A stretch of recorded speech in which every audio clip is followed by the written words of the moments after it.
So, gentlemen, this one is for you. You're just too nice. You're too good. You treat me too well.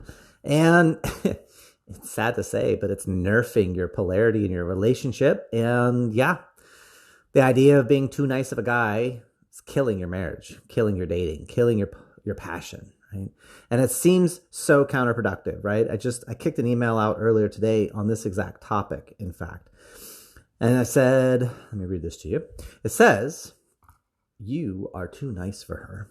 Being nice in your marriage and your relationship is actually ruining your marriage, ruining your relationship. Yup, being a nice guy is a lie. Now, how is that possible? The truth is, women hate when guys are being nice guys. And part of you is going, wait a minute, so should I be a jerk? Should I be an a-hole? Because I struggled with that. Like a long time ago, I was like, wait, I'm not supposed to be nice, so I'm supposed to be mean? Like, why do girls like the bad boy? Why do they like the guy that treats them like crap and doesn't respect them? And, when I was in relationships, I was like a super people pleaser. And that was how I'm going to do all the things and take away all the reasons for you to complain because then you'll love me and you'll stay with me forever. That's not manipulative in the slightest. Right? And that's really the crux of this when it comes to this whole polarity conversation. So the last thing a woman wants is to be with a man who is overly nice, overly accommodating because she doesn't trust him. She doesn't understand what's going on with him and where are his boundaries, where are his go, no-go lines in the sand. It's unattractive and it is a turnoff. If she knows she can manipulate you, that means so can other people. That's not attractive.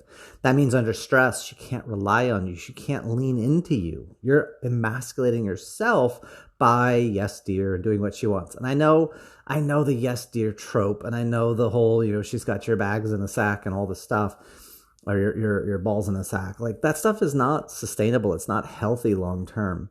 The reality is that this is confusing for a lot of men, and it was for me too.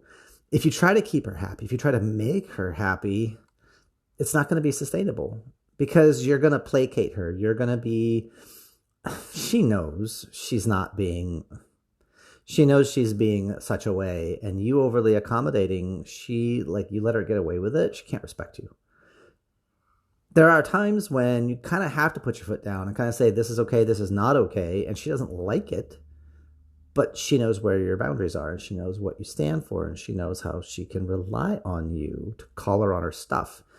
She needs that energy, right? Because feminine gets into this place in their heart and they get into these storms. And sometimes they need someone to just say, hey, calm down. Hey, babe, it's cool. I got this. Hey, babe, take a deep breath. You're flying off the handle. It doesn't need to happen like that. Sometimes they need a container. They need boundaries. They need that we can get them to a place they can't get to on their own. Just like we need feminine, right? We need women to get us to a place that we cannot get to on our own. If everything is 100% my way or the highway, do what I say, woman, you don't need her. She can't reach you. She can't get you out of your head and into the flow of life and love. That's going to be a problem too. So it's got to be, you both know how to get each other out of where you're at and give each other value and grow each other.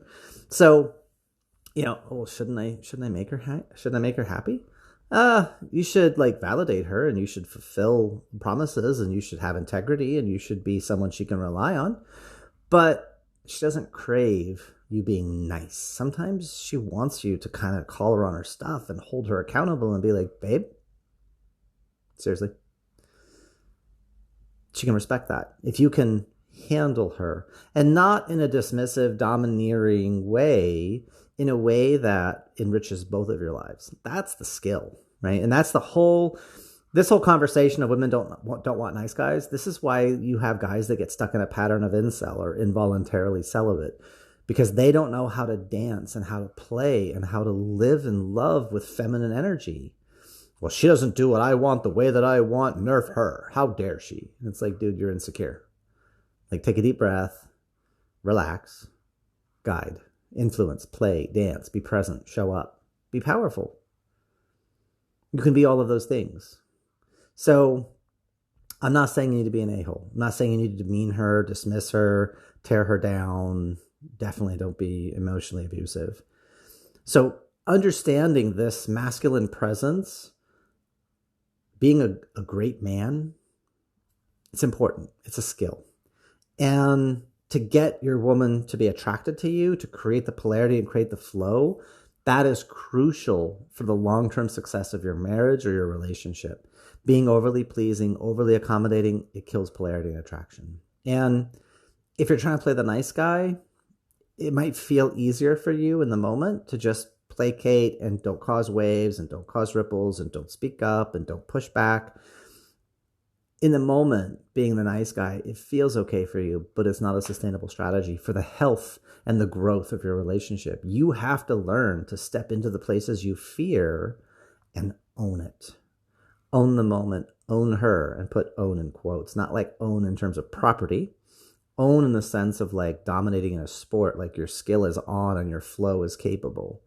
Okay, and if you want to know how to get more of this sexy fun times, more love and more connection with your wife, then let's get on a call today. Let's schedule some time and let's brainstorm. Where are you at? Where do you want to go? What are the roadblocks? It's not difficult to explain how to make these shifts. And you can actually start moving your relationship in a new direction very, very quickly. You will get tested. I can tell you that. Let's get on a call. You are struggling with something. You are frustrated. You are not playing the game of life and love at the highest levels. Let's knock this out and let's not waste any more time, right? If your relationship isn't where you want it to be, hoping and praying and waiting ain't going to get you any better. We need to change strategies. We need to change approaches, right? Talked to a guy a while ago, 17 years dealing with the same crap on his third marriage.